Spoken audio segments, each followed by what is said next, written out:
Viking GG have surprised the world, making it into the top 3 of this tournament, and they are looking to claw their way back in this series with the first Drow Ranger pick of the tournament. BSJ, what's the deal with Drow? Why is no one picking it? Why did Viking GG pick it?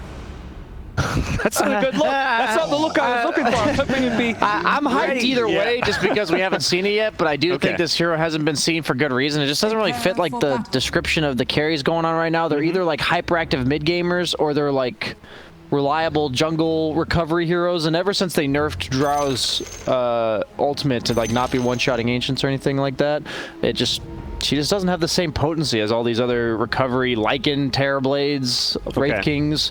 So we see the odds. People don't seem to be believing in this Drow pick either. It's not that I don't believe in it. It does have a nice lineup around it. The Shadow Demon plus the Venge as supports to save it. The DK, once he gets his ultimate, does capitalize from the aura and the team fights. Not necessarily the armor component of it, but the attack speed will be really nice. I'm just concerned about their lanes. You have the DK against the Timbersaw. You have the Drow versus the Nature's Prophet that Blitz was already talking about. And then you have Pango versus Gyrocopter and Coddle. I don't think any of those lanes particularly sound great to me. 3 potentially losing lanes. Yeah. And that's usually a recipe for disaster in any given Dota 2 game, particularly when you're versing 2-time TI champions OG, a team known for their aggression, known to run over teams and just not give you any room to breathe, which is exactly what I feel like OG's draft will be looking to accomplish. Seb early Blightstone is looking to already get the early right clicks in, and this is just so hard to deal with the single target of Venge Drow. You're gonna have these Treants minus armor, No-Tails up here as well. He's actually just going to fissure block and most likely go bottom. I always forget that with OG they do like a 4-position, 5-position safe lane shaker from No-Tail. It's Saksa. Okay, no, they've swapped it up there. So Saksa is going to play the shaker, and he is going to the offlane with the Nature's Prophet. So they have done No-Tail on the shaker, I feel like, most games, though. And Shaker is going to, let's see, he's done double fissure block top. We'll see where he ends up. He is going to go back to the top after getting the bounty rune, so it will be your typical kind of expected dual lanes coming out of OG. Unexpectedly, Boom has sent DK bottom. They do not want him laning against the Timbersaw. So a mid Pangolier. So Pangolier doesn't really do anything to Timbersaw either, but since he's an agility hero, that Whirling Death primary stat loss makes it so it doesn't do nearly as much damage to him. So he should be better off than the DK, but that does not change that 33 will absolutely free farm this lane. You'll also have it constantly shoved into the tower by virtue of Swashbuckle being too long of a cooldown super early. I think this is better than the on-paper lanes for Viking GG, but it doesn't really change my opinion on potentially having a disastrous landing stage. So I'll see what they do. Maybe early to rotations, which from Shadow Demon Venge.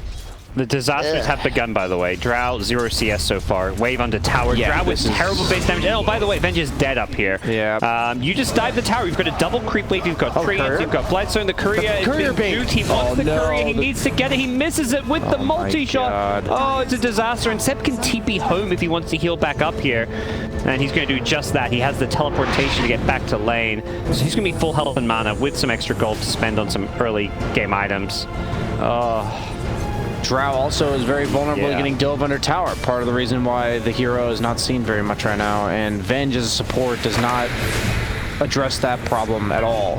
Which, as a Prophet with a shaker that always fissure blocks the lane back when the lane's pulled back, the lane's going to naturally push into your tower, because what happens is the first creep wave meets closer to their tower, but then their second creep wave gets there sooner than your second creep wave, which naturally makes the lane shove into your tower when you have an Earthshaker in the offlane like this. So it's just something you have to expect when you see this Prophet plus Shaker lane. And when they picked this Drow, I guess they just didn't plan for that to happen at all, as we see them trying to pull the lane back on Celery as he gets fissured and takes a lot of damage in the process. This top lane's already looking pretty rough. 3 CS for Drow. I guess Venge does have 4 CS, so there's something to that. But Timbersaw, meanwhile, also free farming the mid lane. Even has an Orb of Venom. Whenever you're absolutely free farming on Timbersaw, your best way to dish out even more damage is to right-click them a lot, even though your right-clicks can tend to be a bit underwhelming. You just don't have enough mana in the early game to spam your spells just yet, so those right-clicks do add up, since the other person really doesn't want to right-click you at all. As another courier goes down in the bottom lane, Aramis just sniping Sumail's courier real quick. Nothing too annoying. I mean, obviously, you don't want to lose that courier, but it looks like Sumail already got his Wraith Bands out to the lane and has his items. He's full health, half mana. He's more than okay in this lane, even without the courier to bring him anything. And plus, he's got the Chakra magic behind him to keep him nice and healthy. And Sumail, with a pushback from onto Aramis with no tail, they're doing some big damage here. They're winning this harass trade convincingly. Yeah, no tail even going to give him a little tip on that one. You have this Shadow Demon that's supposed to scare them by... Oh, another kill top. I guess we should be probably keeping an eye on this lane as Drow Venge quite vulnerable. I don't know if Chad wants us watching this one. It's going to be a rough time. That's a good point, actually. Maybe for his sake, we just don't. I don't know if it gets much prettier. It's always it's kind of to me a question of like how early does this Drow even just go jungle? The problem is I guess you can't. Yeah, until like level 6, and even then your level 6 jungle is not what it used to be. So you have to lane. Does the other support rotate up there? Can you leave DK alone? These are all good questions that eventually they'll have to choose the lesser of both evils. Okay. I don't think any of it sounds good, but which one of those sounds the least bad is what they'll end up having to go for. No. And that's up to them because none of it, I don't want to have that weight on my shoulder. Well, we're gonna see another kill in the top lane. Sucks. You're about to say, get that kill, please. Back in GG. It goes away at Shad. It looked like Celery was trying to leave it to him, but they're gonna probably both die for this one. Celery would love to grab those bounty runes. He's gonna turn and just try and fight Seb. Throws out the wave and... Wait, what? He just stopped. Oh, okay. He just wanted Toby to get the solo kill. That makes sense. Toby comes in, ends the streak. Unfortunately, a 4-kill streak doesn't give the kind of gold it used to. Toby bottle refill, only 300 gold. They're only down by 1k despite this top lane going the way it is. I don't really know where this gold is coming from for them. Pangolier is higher net worth than Timber mid, just based off that kill, I guess. Yeah. Even though the kill streaks do give less gold, creeps also give less gold. So maybe effectively at this stage in the game, they give about the same. Ooh. It's really hard to like address these. How much gold is a lot at this stage because creeps just give so much less. Whenever I see a melee creep, because obviously there's a bit of variance to how much gold they give. Whenever I see it drop 29 gold, I'm like, holy crap, that's like nothing. There was days where creeps gave at least 40, and now seeing a 29, that the first digit being a 2 is just so strange. I'm wondering if it's even like a creep or if it's like a treant or something. Yeah, really though. It's so weird. I wonder how it's going to end up playing out. I think a lot of people have speculated all types of implications. You know, heroes like Alk and Bounty Hunter having these innate gold mechanics that didn't get changed at all. Will they benefit the most? Is it these heroes that rely on less items that will benefit the most? Is it heroes that rely on slower paced games that benefit the most? Heroes that rely on levels? You know, what's going to end up being the high, like who's going to be the beneficiaries of these random changes? Because nothing about the XP was changed, right? So yeah, nothing about XP. Creeps will still give the same amount. So everyone's kind of fighting with a similar amount of levels, just slightly less items, essentially. Exactly. I have to believe heroes like Anti-Mage will struggle due to it because their scaling with levels is just bad.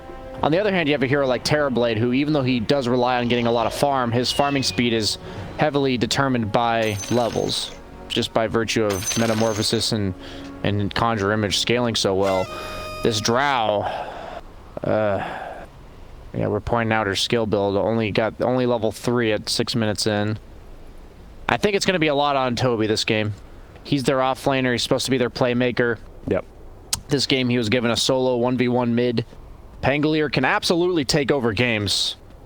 Especially if he's going to have rune control this game. Like Timbersaw is a hero that's probably just going to be plonking himself in the mid lane. If you grab those power runes and make some plays, could look good. Saxa, he goes down. He was completely out of position, I believe, partly because of the DC. And unfortunately, elsewhere, Aramis is going to die to Sumail. So a support for support trade. Sumail did get fairly low in the process, and you asked about some of where the gold is the fact it's even. It feels like Sumail is actually not having the best time down bottom. His net worth not particularly high. I like what Toby's doing in the mid lane as we see bottom. Just a constant brawl back and forth, but this is a tanky DK.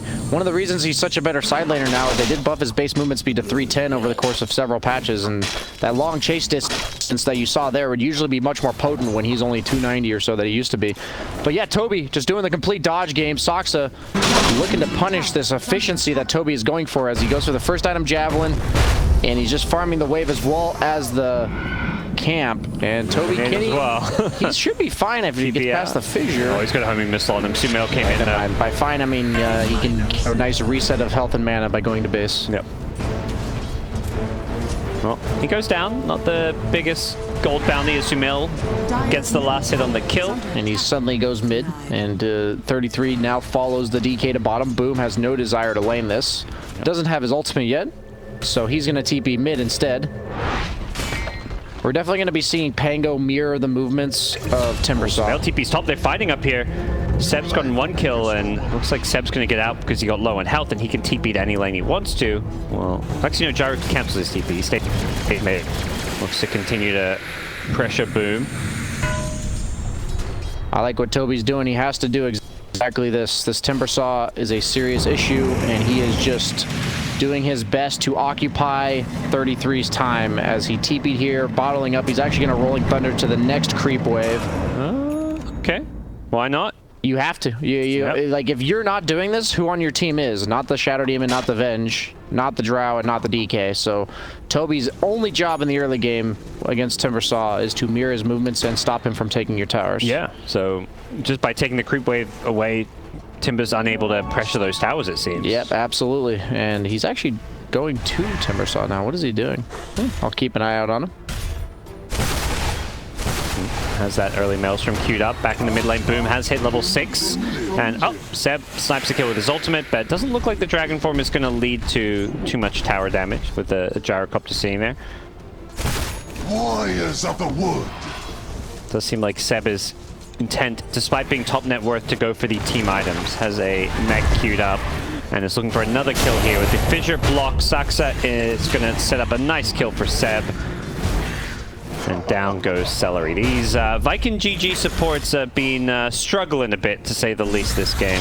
This bottom lane is hilarious. I've been watching it for the last 45 seconds. Toby's actually playing the off lane. He's actually playing really well right now. I'm watching him. He has to get as much farm as possible while buying 33's time and not dying. Well, he's coming in for a kill now in the mid lane. The Swashbuckle up with the Disruption. Man, Toby gets the Rolling Thunder off.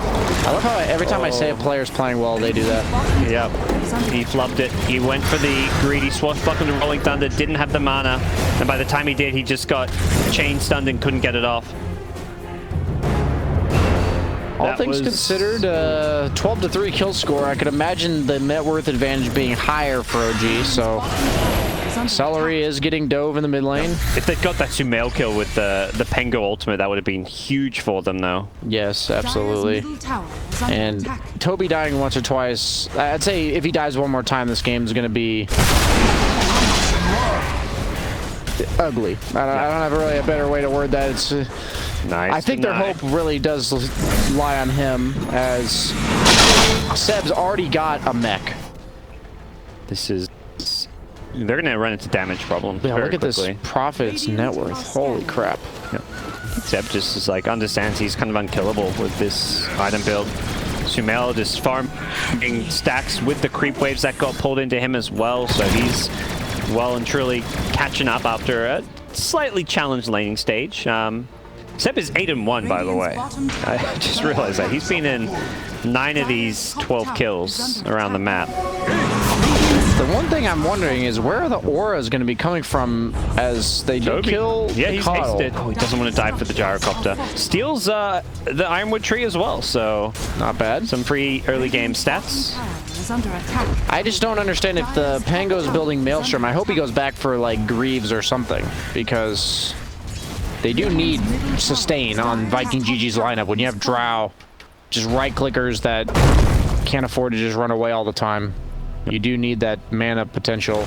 As Seb TP's mid behind Celery. Oh, he tried to smoke his way out of that one. That was ambitious. Maybe just a misclick, I'm not sure. I think he was trying to Quelling Blade. He just swapped the inventory slots. Makes sense. As Viking GG continue to feed away kills, but the gold is still looking okay. Down, actually. They are getting some farm. Drow is slowly catching up, playing the farming triangle. Shad's just been living here for a little while, farming with the triple Wraith Band and every now and then poking his nose in the mid lane to get some last hits. Does Drow turn this game with enough farm? Is that a thing? That's a great question. The thing is that her ult no longer scales the way it did in the past because it only goes through base armor. And against Timbersaw, that's a big problem. Yeah, against Timbersaw, against the mech, plus like most likely Vlad's and Medallion coming out from Seb. He's got an Orchid queued up now. Okay. Maybe. Gyro doesn't really build armor items.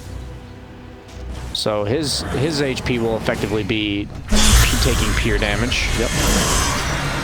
33 gonna look to defend the tier 1 tower down bottom, but he just went charging in, gets caught by a Soul Catch, taking a lot of damage here. The Rolling Thunder chain setting him up nicely, but the damage is, it's just barely enough in the end as Seb does get a return kill on Celery. The Echo Slam going to be slightly off the mark as Toby gets out of this one, and OG committing all 5 heroes to the fight to defend the tier 1.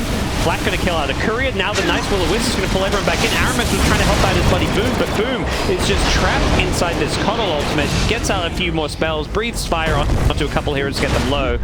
The Fissure gonna catch Aramis, actually blocks him in. Is he gonna die to this poison? He's got an he waited to pop the poison.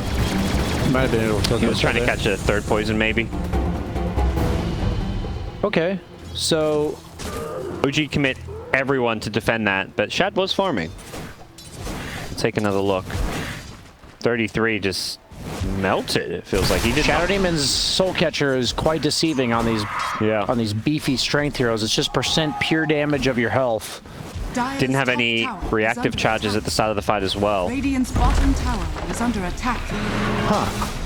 I like that teams like OG, they just don't give up any objectives for free. Even when you're ahead like this, it's not good to be complacent. Your safe lane tower is really the only tower the opponent's ever going to go for. And making them expend this many resources time and time again to take it down is super important. You do have to be careful of feeding away too many kills because Drow is just farming.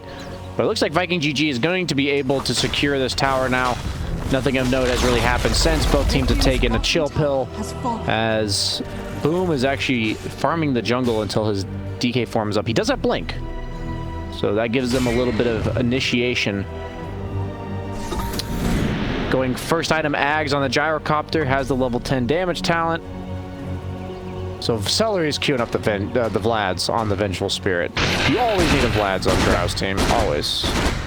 All right. I mean, if they come online, this Venge Drow combo was all the rage if you go back sometime. And maybe that's the issue. You got to go back a few patches for when this duo was of the pubs. It used to be the most broken duo because Venge's aura made every hero drop an illusion, and the Drow illusion would actually just kill you. If you killed the Drow, you'd die like full to 0 to a Drow illusion, which in and of itself was a pretty broken idea. So we do see a smoke coming up from Viking GG. They have the Blink DK. They have all their ultimates. It's a pretty low cooldown team, but 33, he does break the smoke. Will-O-Wisp used. Insta Will-O-Wisp. Toby's going to get the Rolling Thunder out. Cancels the Timber Chain.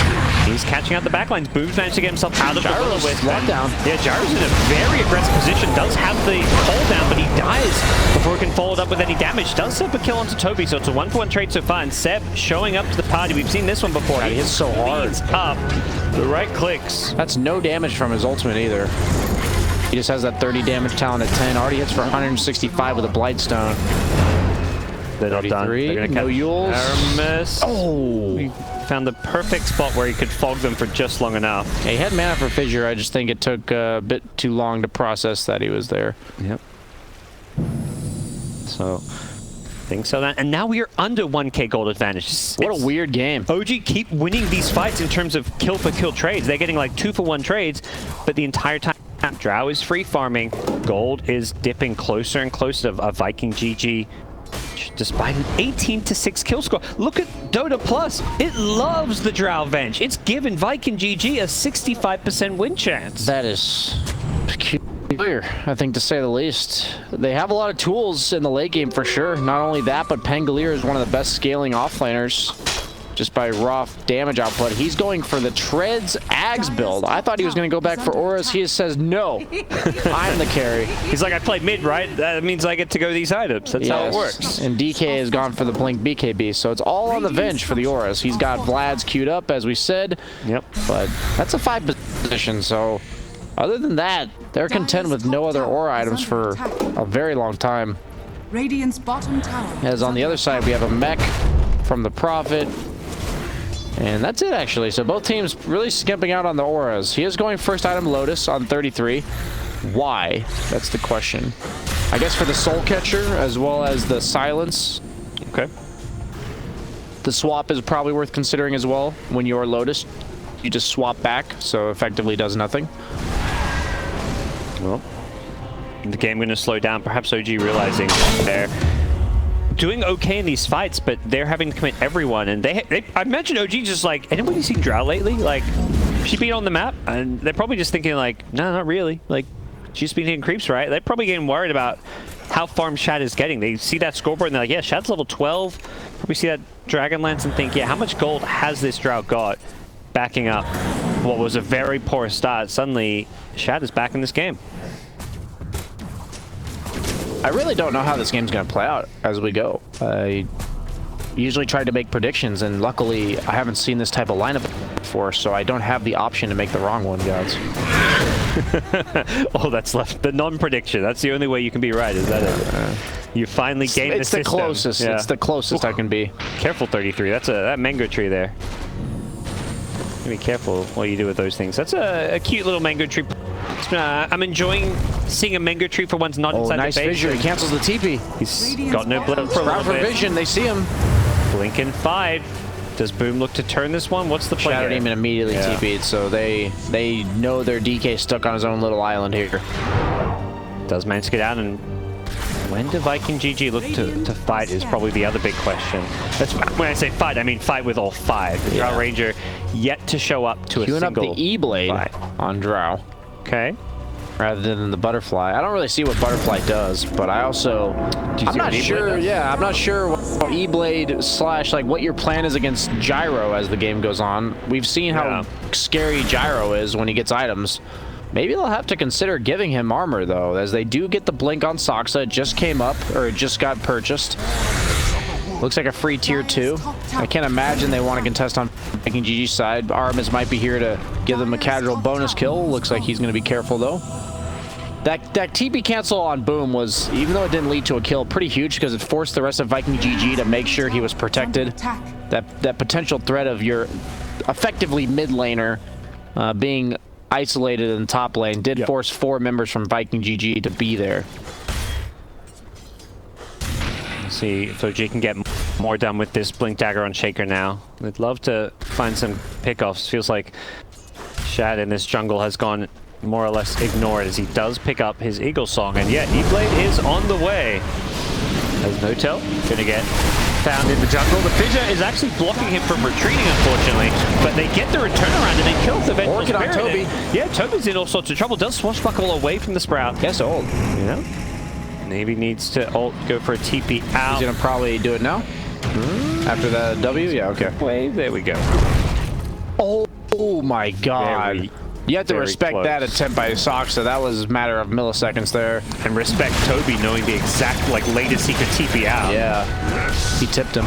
He even respected that play by Soxa. I imagine, he was sweating. There's going to turn that into a rush. They know that the rest of Viking GG just left that top half of the map. They can tell with this Timbersaw, they have no desire to fight on the side of Viking GG. And the best thing you can do when the opponent doesn't want to fight is just force objectives on your own terms. Yeah. The male is going to be the perfect objective taker with this Ags into BKB. Now with an Aegis, he can display very cautiously. So what's the deal with E-Blade? Like, this is not... It's not like some huge, heavy physical damage here that the E-Blade necessarily counters this game. It is your highest Agi item, so your ultimate does give 36% Agi bonus at this stage. So he does effectively, instead of getting 40 Agi, does get about 55, which is worth considering. Aside from that, I'm not exactly sure. I think the active of it is kind of a side note.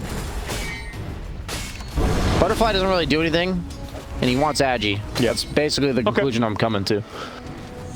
All right. We'll see how it plays out. It's going to be a new take on the old Drow Ranger. E-Blade into BKB, it looks like. He does absolutely need a BKB against Gyro, Keeper of the Light, Earthshaker, Timber. I just named 4 of their 5 heroes. So he doesn't need a BKB. Yeah. It's on all 5. Yeah, you're right, actually. He can postpone it a couple more items. Yeah. This pub is like, nah, if only 4 of the heroes have stunned, no BKB needed. Nice. Swap out. Saves Aramis with Celery. Black, I think. Yeah. Oh, I know he does send it right. And they've still got the Venge illusion, so they've got that Venge aura in this fight. They're going to keep on trying to fight with the Drow Ranger, but the survivability of this Radiant team, they pop the mech and they're A-okay. They do lose the Keeper of the Light here. DK's in some trouble here. The Chakram going to break the Sprout, but he silenced up the E-Blade there to help him out. It's a Bloodthorn, not an Orchid. Well, perhaps that's why the E-Blade's there to try and save your team, but 33 on the front lines is just so damn like the Echo Slam catches out the back line. Drow Ranger in trouble. Shad going to go down without buyback as he just pulled out this E-Blade, and Toby now silenced up is just melting to the right-click damage. He goes down without buyback, and OG may just go high ground. I think it's just so easy for OG to take fights with their heroes innately. I think if you are drafting against OG, you kind of have to plan to fight them. And in the first game, Viking GG, their lineup didn't fight all that well. And in this game, they didn't draft really any team fighter other than the Pangolier, who built Maelstrom Max. So this Bloodthorn is the most potent Bloodthorn I've seen in the history of this tournament. As probably one of the few we've seen. Yeah. They're going high ground. They're looking to take racks now. They're back in the tier 4s. They're giving up the GG branches, you know. It's looking like Viking GG is just dead. Boom has no ults. I mean, those ults I don't think reflect where the game is at right now, as Viking GG have just lost hero after hero. Their high ground is being sieged. Timber is just up in the DK's face. A swap save being forced from Celery as Sumail pops the BKB, just looking to black up absolutely everybody. Toby rolling around. We'll catch No Tail in the corner here. The Axe doing some damage, but not really enough, as OG have just bullied Viking GG deep into their base. The cooldown comes out, the stun onto the bench secures the kill. They lose the Connell once again. Poor No Tail's having a bit of a rough time as the multi-shot does find him, but the Sprout onto Boom. He's being caught. Follow-up stun, and OG have caused a dieback on the Dragon Knight, looking to seal the deal here. 33, wants Shad. He finds a tree on the other side of the enemy base where you don't normally expect to be gone on, and Shad, I think, knows his life is absolutely done for. He's trying to hold his ground and fight, but it's a team wipe, and OG have now secured themselves game number 2 and a spot in the Grand Finals against Virtus Pro. We've got a banger of a Grand Finals for you, and unfortunately, Viking GG perhaps a bit figured out today in this best of 3. I think the way